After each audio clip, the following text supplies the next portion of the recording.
Hello students, welcome back to my YouTube channel. So exercise 7.6 continue कर रहे हैं from question number 21.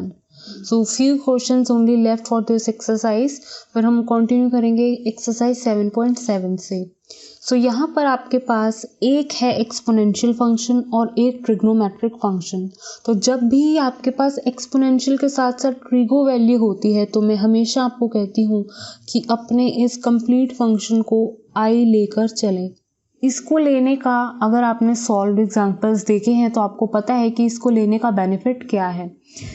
इस तरह के जो फंक्शंस होते हैं और इन पे अगर आप इंटीग्रेशन बाय पार्ट्स अप्लाई करके सॉल्व करते भी हैं तो कॉन्स्टेंटली आपके पास रिपीटेशन में वैल्यूज़ आती हैं. तो रिपीटेशंस में वैल्यूज़ आएंगी तो ये फंक्शन स्टॉप ही नहीं होगा. तो ये स्टॉप करने के लिए हम इसको लेट करते हैं, क्योंकि एग्जैक्टली जब ये सॉल्व करते करते एग्जैक्टली यही फंक्शन की वैल्यू दोबारा आ जाएगी तो मैं उसको आई लिख के सॉल्व कर दूंगी. सो यहाँ पे अब इसको सॉल्व करो और ये वाली जो लेफ्ट हैंड साइड है उसको आई जो नेम आपने दिया है उसको आप लिखते जाएंगे side by side. So according to ILATE rule exponential function सबसे लास्ट में है और ट्रिगो पहले. So trigo first function treat करो, एक्सपोनेंशियल को सेकंड फंक्शन. अब यहाँ पे लगाओ integration by parts formula. First function as it is, integration of second function minus whole integration differentiation of first function, product में integration of second function bracket close. अब ये sine x as it is. Exponential function का integration क्या होता है, exponential ही होता है, लेकिन यहाँ पे ऊपर सिंपल एंगल में एक्स नहीं था.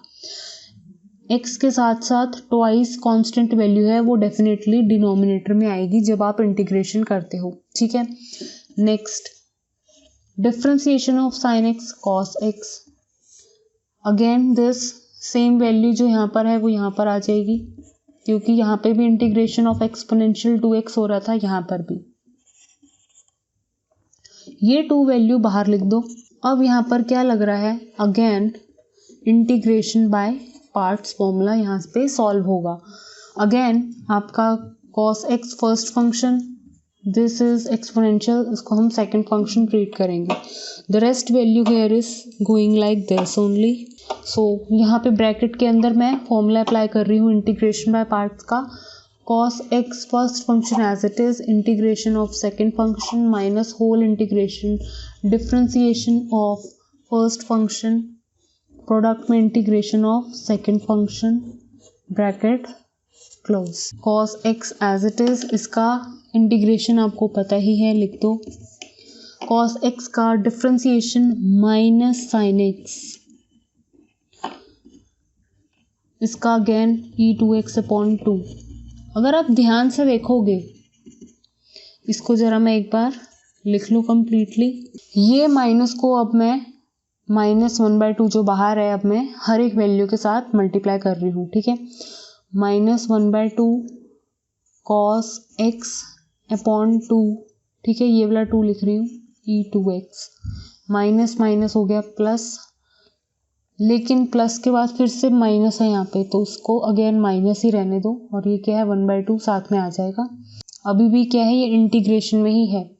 So sine x e⁻²x/2. इस 2 को आप बाहर लिख सकते हो.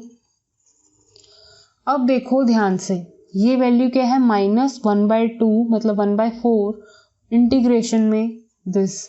अब आपको क्लियर पता चल रहा है कि साइन एक्स प्रोडक्ट में एक्सपोनेंशियल, ये आपको स्टार्टिंग में यही फंक्शन तो मिला था, ये exact value except this constant value, बाकी तो सेम है. और इतनी ही वैल्यू को आपने स्टार्टिंग में क्या लेट कर लिया था, आई. अब देखो आपने इसका इंटीग्रेशन किया, करते करते कहाँ पहुँच गए, वापस से वही पहुँच गए. मतलब अगर यहाँ पे भी दोबारा आप इंटीग्रेशन बाय पार्ट्स लगा देते हैं गलती से, तो इतना जो आपने सॉल्व किया है ना अभी, उतना और आ जाएगा, उतना और आता रहेगा, ऐसे उतना और चलता रहेगा. तो उसको ख़त्म करने के लिए हमने उसको स्टार्टिंग में ही आई ले लिया था. अब मैं उस आई का यूज़ करते हुए इसको क्या लिख सकती हूँ, आई, क्योंकि इसका मतलब क्या है, एग्जैक्टली आई. तो यहाँ पर ये कैसे दिखेगा आपको, sign x/e2x, sign x product में e2x/2 minus cos x/4 e⁻²x minus 1/4 product में आई, क्योंकि आपने इसको क्या ले लिया है आई। अब ये i/4 बन चुका है, ठीक है, माइनस i/4, तो ये उधर जाएगा तो पॉजिटिव i/4 हो जाएगा। देखो नेक्स्ट पेज में i/4, उधर एक i ऑलरेडी था, and that remaining value sin x e2x/2 minus cos x/4 e⁴ है ना। यहाँ पर ये वैल्यू रह गई सिर्फ, राइट। ये क्या हो गया, इसका एलसीएम लोगे तो i + 4i/4, यहाँ पर ये वैल्यू एज इट इज चल रही है। दोनों वैल्यू में e⁴2x/2 कॉमन आ रहा है ना, और यहाँ पे क्या हो गया 5i/4। यहाँ पर देखो e⁴2x में ले रही हूँ कॉमन और एक 2 कॉमन ले रही हूँ, तो अंदर क्या रह जाएगा sin x minus cos x/2। ये 2 से 2 कैंसिल हो गया, ये 5 जो है इधर आ जाएगा, ये 2 उधर चला जाएगा, सो 2e2x/5। नेक्स्ट स्टेप में मैं क्या कर रही हूँ, यहाँ पे इसका एलसीएम ले लेते हैं, तो 2 sin x minus cos x/2 हो जाएगा, राइट। सो यहाँ पे 2 एक बाहर भी है, कैंसिल हो गया। अब आपके पास फाइनल आंसर जो एनसीईआरटी में एग्जैक्टली दे रखा है उससे ये मैच हो रहा है, ठीक है। So this is the final answer, और साथ में एंड में आप +c भी लिख सकते हैं, ठीक है। So this is the final answer you are getting for question number 21। I hope easy था, मैंने कुछ नहीं बताया। अगर आपको डायरेक्टली यहाँ पे एक्सरसाइजेस को क्वेश्चंस देखने पे समझ नहीं आ रहा है तो आपको सॉल्व्ड एग्जांपल्स देख लेने चाहिए, वो भी मैंने अपलोड करे हैं। So now let's see question number 22। इस तरह से आपके पास बाहर क्या है, साइन इनवर्स है, ठीक है। सो जब भी इस तरह से होता है मैं आपको रिकमेंड करती हूँ कि हम x में कुछ ना कुछ पुट करके सब्सटीट्यूट करके चलें, ताकि हमारे पास जो इनवर्स की वैल्यू है वो रिमूव हो जाए, है ना। एंड उसके बाद आप इंटीग्रेशन बाय पार्ट्स अप्लाई करें। तो यहाँ पर जिन स्टूडेंट्स को फॉर्मूलाज बहुत अच्छे से पता है, हर एक तरह के फॉर्मूलाज, लाइक साइन के formulas in the form of tan में अगर लिखना हो तब, या किसी भी तरह के ऐसे कौन से फॉर्मूलाज जिनको अगर आप tan की फॉर्म में लिखते हैं लेकिन उसका जो आइडेंटिटी है वो साइन में आ रही हो, उस तरह से अगर आपको पता है, याद है फॉर्मूलाज जो क्लास 11th में आपको चैप्टर 2 में आई गेस इनवर्स ट्रिगो जो चैप्टर था उसमें बताए गए थे।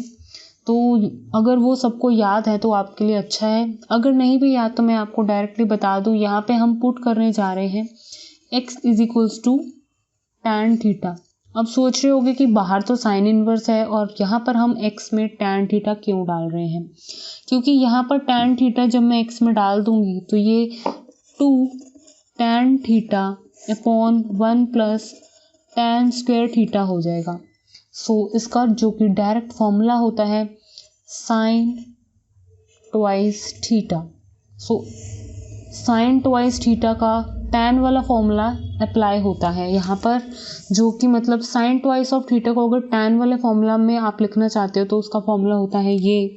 सो दैट मीन्स अगर जिन स्टूडेंट्स को ये पता होगा फॉर्मूला, उनको क्लियरली पता चल गया है कि यहाँ पे x में tan की वैल्यू पुट करने पर ही हमारे पास एक ऐसी वैल्यू आएगी जो कैंसिल हो सकती है, क्योंकि बाहर साइन इनवर्स है और यहाँ पर x में tan पुट करने के बाद फॉर्मूला बन जाएगा इस तरह से, और साइन से साइन कैंसिल हो जाएगा, है ना। सो इसका डिफ्रेंसिएशन करोगे तो वैल्यू क्या आएगी, secant square theta d theta. So यहाँ पर 2 tan theta 1 + tan square theta dx में वैल्यू डाल दो secant square theta d theta.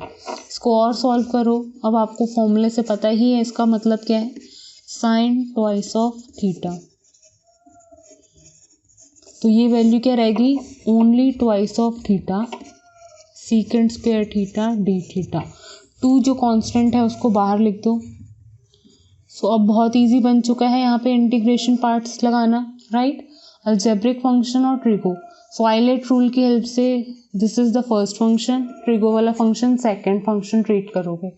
अब यहाँ पे इंटीग्रेशन बाय पार्ट्स अप्लाई करो, डायरेक्टली आंसर आ जाएगा, बहुत ही आसान है। सो यहाँ पे integration by parts formula apply हो रहा है। First function as it is differentiation of second function, differentiation of first function, product में integration of second function.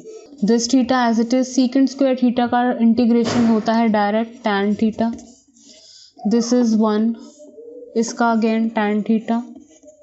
So next step में बस tan थीटा का इंटीग्रेशन डायरेक्ट फॉर्मूला जो कि आपको मैंने ऑलरेडी बताया हुआ है प्रीवियस वीडियोस में, दैट मीन्स माइनस लॉग, जो कि माइनस को इसने पॉजिटिव कर देना है, लॉग. सो जब भी हम इंटीग्रेशन बाय पार्ट्स पहले सब्सटीट्यूशन लगाते हैं और बाद में इंटीग्रेशन बाय पार्ट्स लगाते हैं तो मतलब अभी ये थीटा में आंसर आ चुका है क्योंकि हमने पुट किया था अपनी वैल्यूज़ को थीटा में कन्वर्ट किया था. वापस से ट्रांसफॉर्म कर दो जैसे ये पहले value see in the form of x या फिर जो भी आपने उनको दे रखा था. सो यहाँ पे मैंने स्टार्टिंग में आपको बताया x is equals to tan theta लिया था, तो टैन की वैल्यू उधर जाएगी तो इन्वर्स में हो जाएगी, तो मतलब थीटा की वैल्यू आ गई. यहाँ से लिख दो टैन थीटा को तो आपने ऑलरेडी x लिया था, इसको x लिख दो. कॉस थीटा को टैन वाली फॉर्म में लिखना हो तो आपको मैंने प्रीवियस वीडियो में भी फॉर्मूला बताया है, दैट मीन्स टैन थीटा का स्क्वायर. ठीक है. सो इसको कॉस थीटा को इन द फॉर्म ऑफ टैन वाला फॉर्मूला में क्यों मैंने लिखा, क्योंकि हमने टैन थीटा को बाद में क्या लिख सकते हैं easily x. So this is the final answer you are getting for question number 22. I hope आपको क्लियर हो गया हो. सो क्वेश्चन नंबर 23 एंड 24 बहुत ही बेसिक एंड ईजी है. अगर आपने कंप्लीट एग्जाम्पल्स एंड एक्सरसाइज 7.6 कर ली है या फिर देख चुके हैं वीडियोस तो आप वो इजीली खुद से सॉल्व कर सकते हैं. सो नेक्स्ट वीडियो में कंटिन्यू करेंगे एक्सरसाइज 7.7 से. Thank you students for watching this video.